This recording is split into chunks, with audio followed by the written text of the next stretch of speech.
Quem diria que a mãe do Luffy teria uma recompensa de quase 2 bilhões de berries?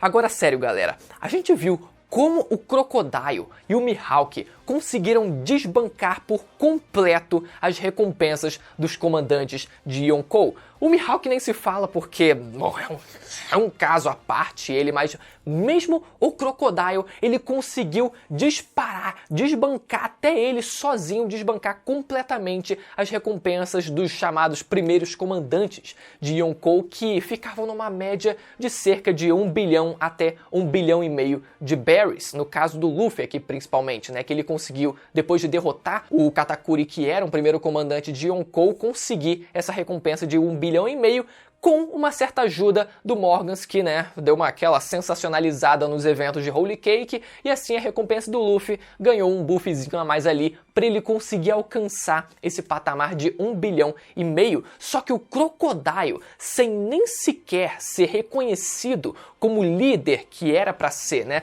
da Cross Guild, como um mero comandante de imperador, ainda assim ele conseguiu uma recompensa de quase 2 bilhões de berries, conseguindo fácil quebrar o teto que a gente já conhecia, fazendo a gente reimaginar o que é realmente o patamar de um comandante de Yonkou, né? Que nunca se limitou a até 1 bilhão e meio de berries, mas sim até a faixa de mais ou menos ali 2 bilhões de berries. Então hoje a gente vai falar exclusivamente sobre o Crocodile e eu vou te provar como ele nunca foi o personagem que ele demonstrou ser em Alabasta. Ele vai voltar agora, ele está sendo reintroduzido de forma muito pesada nessa saga final de One Piece e o Oda ele vai explorar sim o monstro. O cara, ele sim, muito provavelmente vai se provar tão poderoso quanto os caras de quem ele conseguiu desbancar as recompensas, que foram os comandantes de Yonkou. Então já chega mandando aquele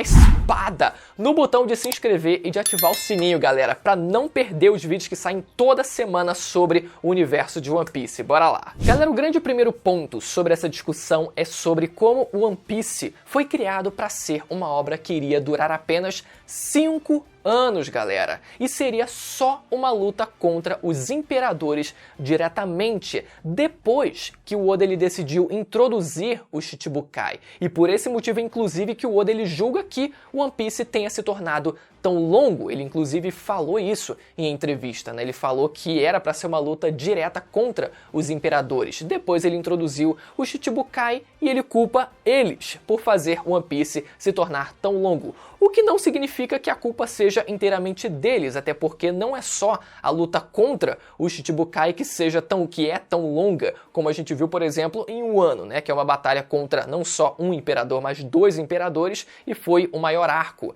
de One Piece, né? Holy Cake também teve o seu tamanho, teve a sua dimensãozinha ali, né? Também foi grandinha. Enfim, não são só os Chichibukais os culpados, mas eles tomaram bastante espaço ao longo do mangá de One Piece, né? Seja na grande saga de Alabasta, seja na grande saga também de Dressrosa, do grande arco de Dressrosa, melhor dizendo. Mas apesar da saga de Alabasta ser a primeira grande saga de One Piece, né, que ditou praticamente todo o ritmo que o mangá passou a adotar depois daquilo, e essa não ser uma saga planejada inicialmente, ou pelo menos a luta contra o Crocodile não ser uma luta pensada inicialmente, isso não quer dizer que, apesar dele ter introduzido o Crocodile depois do planejamento inicial do que era para ser One Piece, que ele também já tinha definido o teto do nível de poder que ele ia colocar dentro da obra. Apesar dele ter introduzido os Chichibukais depois do planejamento inicial dele,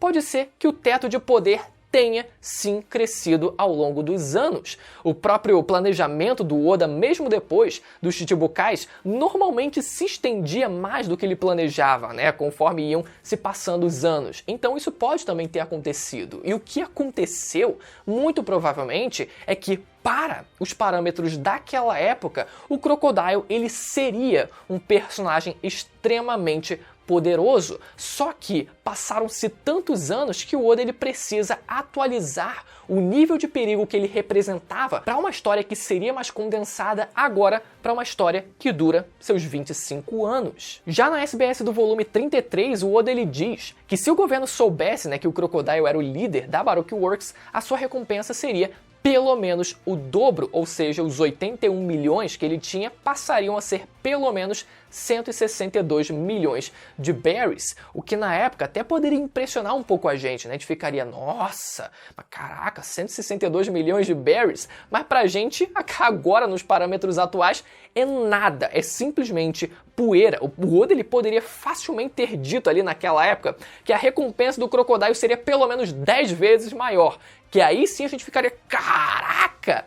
Inclusive, né, todo esse esquema, né, das recompensas congeladas do Shichibukai é um esquema muito bem feito, né, porque dessa forma a gente não consegue realmente medir. Eles congelam as recompensas, inclusive o próprio governo ele reconhece futuros talentos como o Crocodile, como a Boa Hancock, como o próprio Ace, que foi chamado também para o Shichibukai, e já chama logo no começo das suas carreiras, e assim a recompensa é congelada e a gente não tem um parâmetro exato da totalidade do potencial daqueles personagens. Inclusive, uma outra observação sobre esse lance do Oda ele ir atualizando o teto, seja de força, seja de recompensa que ele quer abordar no mangá dele. Vocês lembram daquela fala do Jinbe, que inclusive nem estava no roteiro, mas eu lembrei aqui agora, a fala do Jinbe sobre as recompensas acima de 400 milhões de berries serem muito difíceis de crescerem e de subirem? Você fica, nossa, mas realmente, né? 400 milhões de berries já é muito. Aumentar ainda mais 400 milhões de berries deve ser muito difícil. Só os imperadores devem conseguir ultrapassar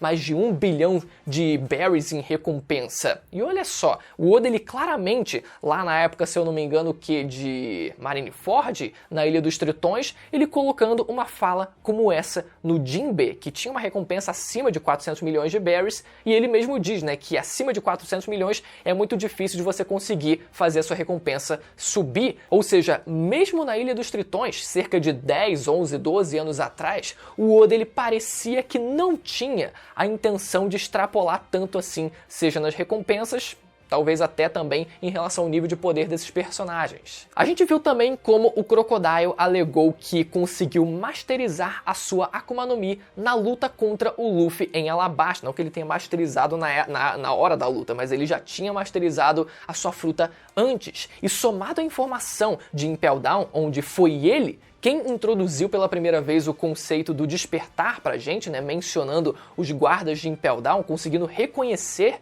que eles tinham Akuma no Mis despertadas, isso faz a gente pensar que se o Oda ele colocou essa fala saindo da boca do Crocodile e somado à informação de que ele tinha masterizado a sua fruta, tudo isso indica que sim, o Crocodile, se ele tem o conhecimento do despertar e ele disse que masterizou a sua fruta, ele precisa obrigatoriamente também ter conseguido despertar a sua fruta. E muito provavelmente essa fala ter vindo do Crocodile é uma forma do Oda já premeditar a possibilidade dele apresentar pra gente agora no Novo Mundo, na saga final, o real despertar da fruta dele. Tudo bem, a coisa na época ficou um pouco confusa, né? Quando a gente pega, por exemplo, o caso do Doflamingo, que tinha uma paramecia, ele conseguia secretar fios do seu corpo, e já no despertar ele transformava objetos em fios quando ele tocava a sua mão no chão. E por mais que o Crocodile ele também siga um pouco, né, desse padrão, tocando também a sua mão no chão,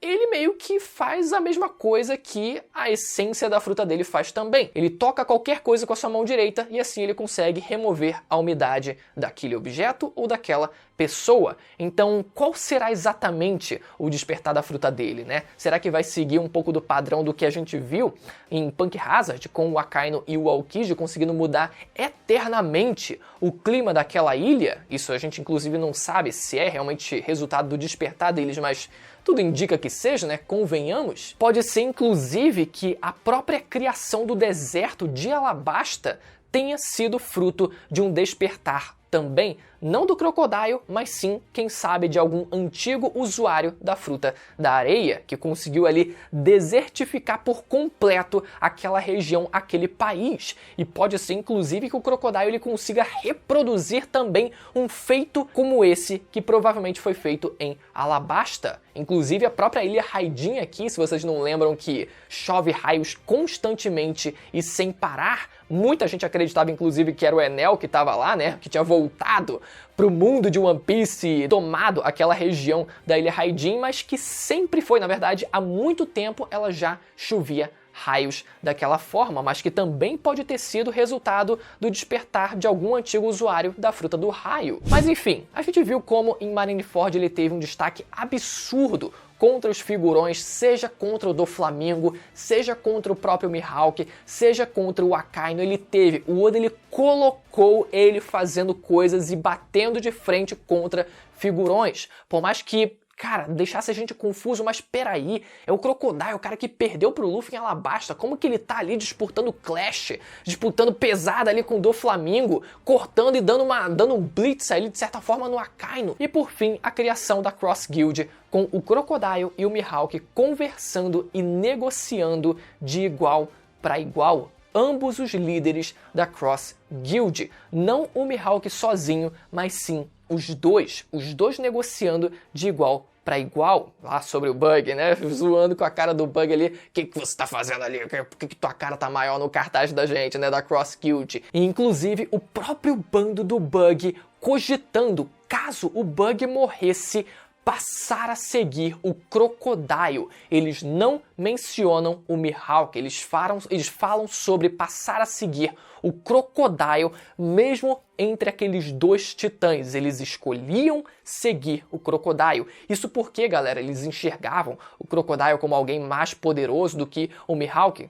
Claramente que não. Tudo bem, mesmo que o Oda ele dê um upgrade de força para o Crocodile, era porque o Crocodile ele tem uma inteligência, ele tem uma forma de arquitetar os planos dele muito boa, ele tem uma inteligência organizacional ali de conseguir gerenciar, que dá certo, que gera resultado. E é por isso que o bando do Bug fica ali interessado, poxa, melhor a gente colar no Crocodile. Isso porque o Mihawk, ele além de não ter interesse, ele é um cara que não tem muita experiência com isso. Ele prefere viver sozinho, cuidando das plantinhas dele, na base da subsistência. É diferente do Crocodile. Então até o bando do Bug teve a visão correta. Agora, isso quer dizer que o Crocodile necessariamente treinou durante o time skip?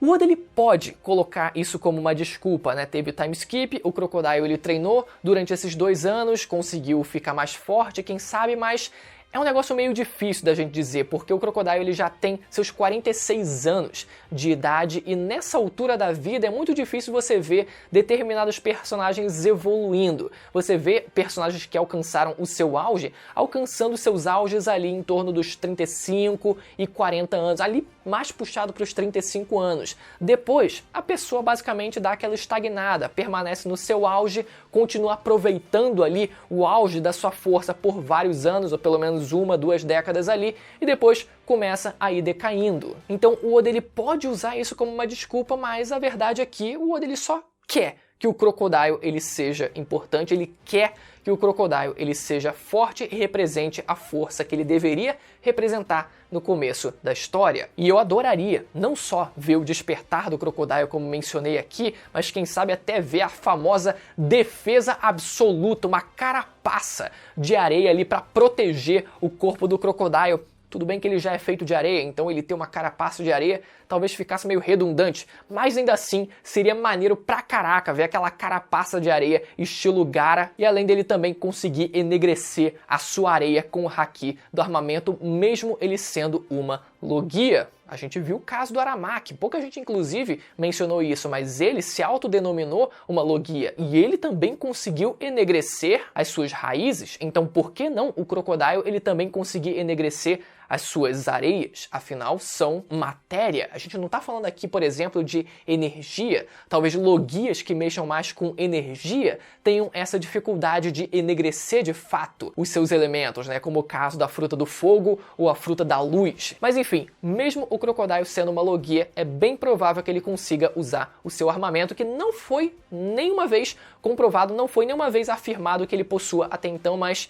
na prática, meu amigo, é com certeza que ele vai mostrar ter esse poder. Galera, eu espero que vocês tenham gostado de mais um vídeo aqui no canal. E se você ficou até o final desse vídeo, como eu sempre digo, você tem a obrigação de se inscrever, galera. Se inscreve no canal e ativa o sininho para não perder as análises completaças dos capítulos de One Piece e vídeos como esse que podem sair a qualquer momento aqui no canal. Então é por isso que é importante ter você inscrito e com o sininho ativado, beleza? A gente se vê no próximo vídeo. Até a próxima. Tchau.